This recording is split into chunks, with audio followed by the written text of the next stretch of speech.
আসসালামু আলাইকুম বন্ধুরা, সবাই কেমন আছেন? আশা করি আল্লাহর রহমতে ভালো আছেন। আলহামদুলিল্লাহ আমি ভালো আছি।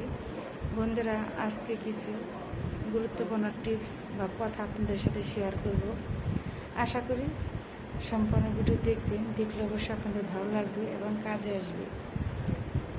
আমাদের মা বোনদের ঘরে অনেক ঘর সংসার আছে, তাদের সংসার আয়ন্তি হয় না। হাজব্যান্ড রুজি রোজগার করে, অনেক টাকা পয়সা আছে, তারপর সংসার সুখ শান্তি নেই, ঝগড়া বিবাদ লেগেই থাকে। এর 4টা কারণে মেয়েদের সংসারে উন্নতি হয় না, সংসার অশান্তি থাকে। 1 নম্বর কারণ হচ্ছে স্বামীর সাথে আমরা সবসময় যে কোনো কিছু না ঝগড়া বিবাদ করি, মানে অল্প কিছুতে সন্তুষ্ট হই না। স্বামীর সাথে সময় তুই মেয়েকে তর্ক করে ঝগড়া করি। স্বামী কিছু দিলে সেটাকে আমরা বলি কি দিয়েছো, এটা হয় নাই, বা আমরা আল্লাহর কাছে কখনো শুকরিয়া দেবে না। স্বামীর যতটুকু সামর্থ্য ততটুকু দিলে আল্লাহ সবসময় শুকরিয়া আদায় করতে হয়। স্বামীর সাথে যে মেয়ে মুখে মুখে তর্ক করবে, ঝগড়া বিবাদ করবে, স্বামীকে অপমান অবদস্ত করবে, সেই সংসারে কোনোদিন উন্নতি হবে না। 2 নম্বর কারণ হচ্ছে যখন আমরা রান্না করতে যাব, রান্না করে ঢোকার সময় সবসময় সালাম দিয়ে বিসমিল্লাহ বলে তারপরে কাজ শুরু করব। 3 নম্বর কারণ হচ্ছে আমরা কখনো বাথরুমে প্রস্রাব করবো না। বাথরুমে প্রস্রাব করলে ফেরেশতা চলে যায়, আর সংসার অবনতি লেগেই থাকে, ঝগড়া বিবাদ লেগেই থাকে।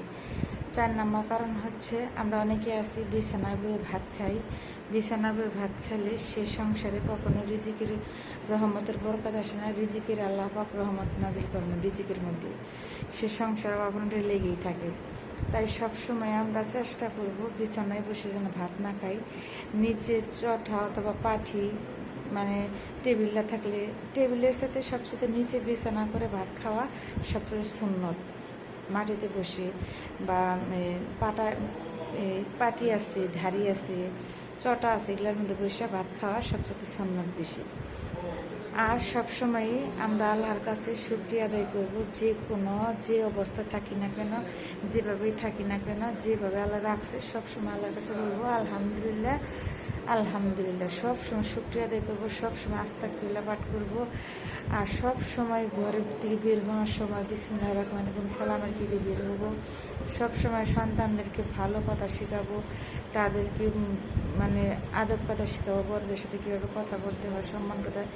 এগুলা করলে সংসারে সুন্দরভাবে স্বামীর সাথে ভালো ব্যবহার করলে, ঝগড়া বিবাদ না করলে, আল্লাহর শুকরিয়া আদায় করলে, নামাজ পড়লে সংসারে কখনোই অভাব অনটন থাকবে না। সংসারে উন্নতি হবে আস্তে আস্তে। আল্লাহ পাক রিজিকে বরকত দিবে, সম্পদে বরকত দিবে, সংসারে বালা মুসিবত সব কেটে দিবে। আল্লাহর কাছে সবসময় শুকরিয়া আদায় করতে হবে, নামাজ পড়তে হবে। আল্লাহর কাছে চাইলে বান্দা কখনো আল্লাহ পাক খালি হাতে ফিরাই দেয় না। আল্লাহ পাক বলে তুমি বান্দা চাইতে দেরি হবে কিন্তু আমি দিতে দেরি হবে না, কিন্তু সেভাবে আল্লাহর কাছে চাইতে হবে। মন থেকে আল্লাহর কাছে চাইলে আল্লাহ পাক কখনো বান্দাকে নিরাশ করে না। তাই আমরা সবসময় আল্লাহর কাছে নামাজ পড়ে মন থেকে কিছু চাইবো, যেন আল্লাহ পাক আমাদেরকে সেই চাওয়া যেন কবুল করে। তাই আমার মা ও বোনেরা, ভাইয়েরা, সবসময় আমরা অল্প কিছুতে সন্তুষ্ট থাকবো।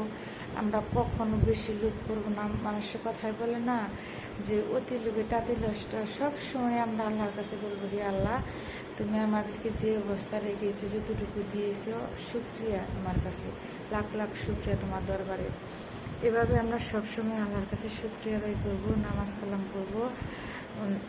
মেয়েদেরকে সবসময় ছোটো ছোটো করে কথা বলতে হয়, স্বামীর সাথে নম্র ভদ্রভাবে কথা বলবো। সবসময় আল্লাহর নাম নিয়ে স্বামী, আল্লাহর পরে স্বামীকে সবসময় সম্মান দিব, শ্রদ্ধা করব এবং ভালোবাসবো। সংসারে দেখবেন সুখ শান্তি আসবে। বন্ধুরা, আমার ভিডিও, আমার কথা আপনাদের কাছে যদি ভালো লাগে তাহলে লাইক কমেন্ট করে সাবস্ক্রাইব করে আমার পাশে থাকবেন। আবারও আমি সুন্দর সুন্দর কথা নিয়ে আপনাদের সামনে আসবো। এ পর্যন্ত সবাই ভালো থাকবেন, সুস্থ থাকবেন। সবার জন্য শুভকামনা ও দোয়া রইল। আল্লাহ পাক সবাইকে যেন সুস্থ রাখে, ভালো রাখে। সবার সংসারে যেন আল্লাহ পাক সুখ শান্তি দান করে, সবাইকে যেন আল্লাহ পাক মনের আশা পূর্ণ করে। সবার জন্যই দোয়া ও ভালোবাসা রইল।